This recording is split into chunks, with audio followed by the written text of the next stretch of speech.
High in the halls of the kings who are gone, Jenny would dance with her ghost.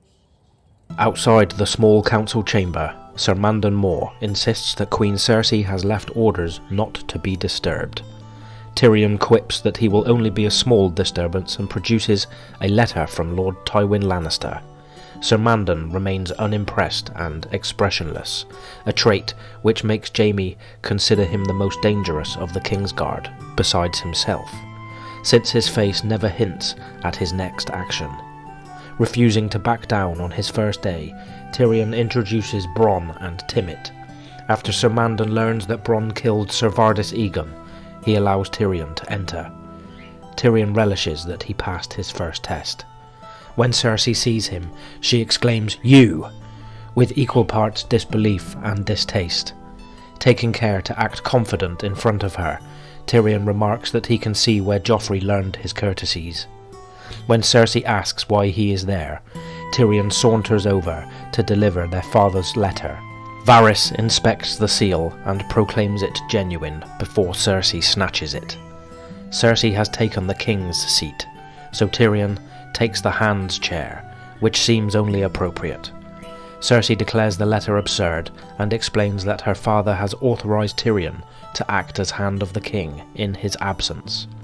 Grand Maester Pycelle offers greetings, and Lord Janos Slynt declares that there is need of Tyrion, with rioting in the streets and a grim omen in the sky. Cersei lashes out that Slynt is the one in charge of keeping order, and that Tyrion would serve them better on the battlefield. Tyrion replies that he is done with fighting, preferring the finer things in life. Littlefinger declares Tyrion a man after his own heart, which reminds Tyrion that he must have a talk with Littlefinger about a certain dagger used in an attempt on Bran Stark's life. Cersei is not happy to learn that Tyrion has brought only a few hundred men. She is worried that Stannis or Renly Baratheon will attack the city.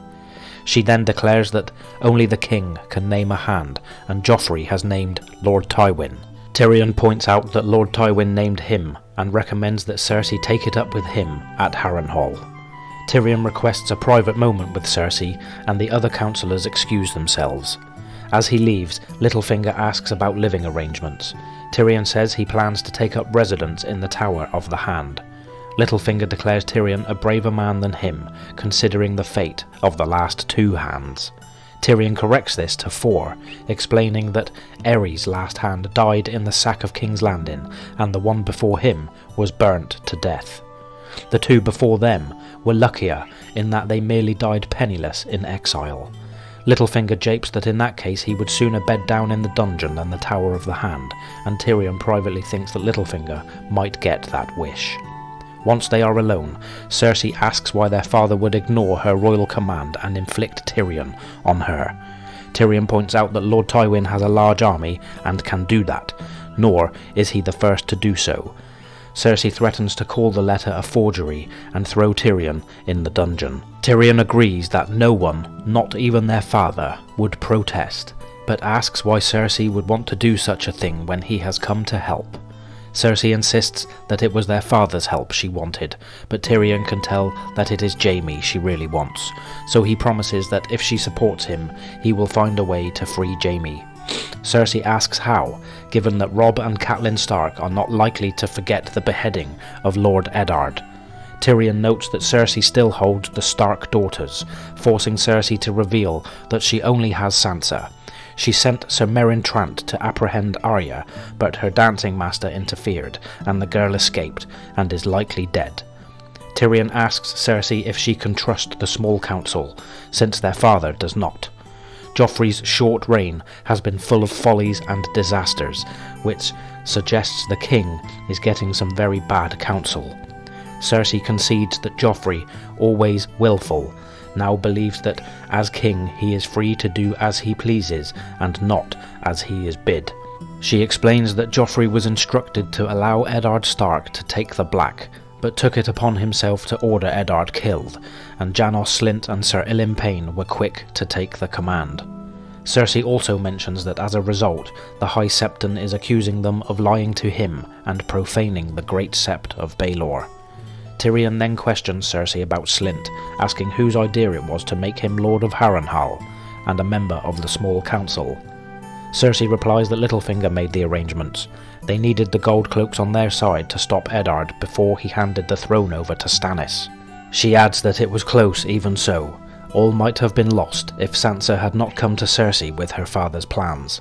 Tyrion expresses surprise that Sansa would betray her own father's plans, but Cersei explains that the girl was in love with Joffrey and would have done anything for him right up until he cut her father's head off and called it mercy.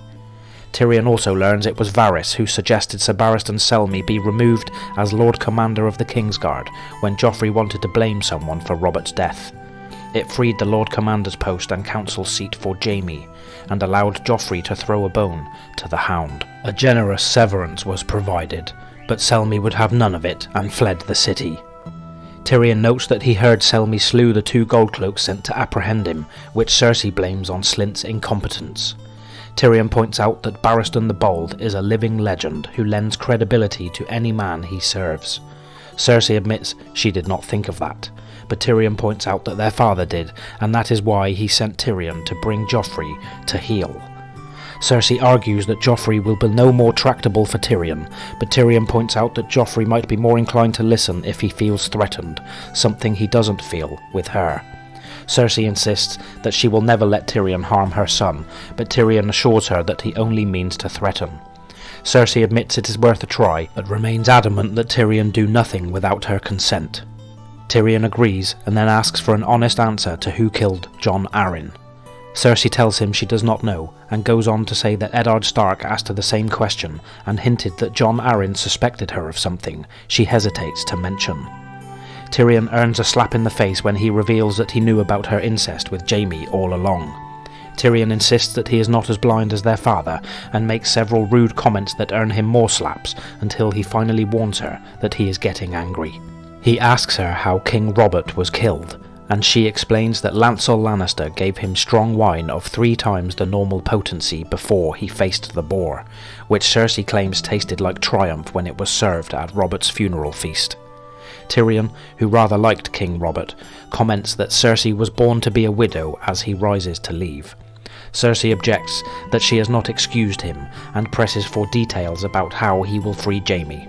Tyrion tells her he does not know yet, but reminds her to make sure no harm comes to Sansa. Outside, Timett has disappeared to explore the city, so Tyrion commands Bronn to find him and make arrangements for the clansmen in the barracks beneath the Tower of the Hand.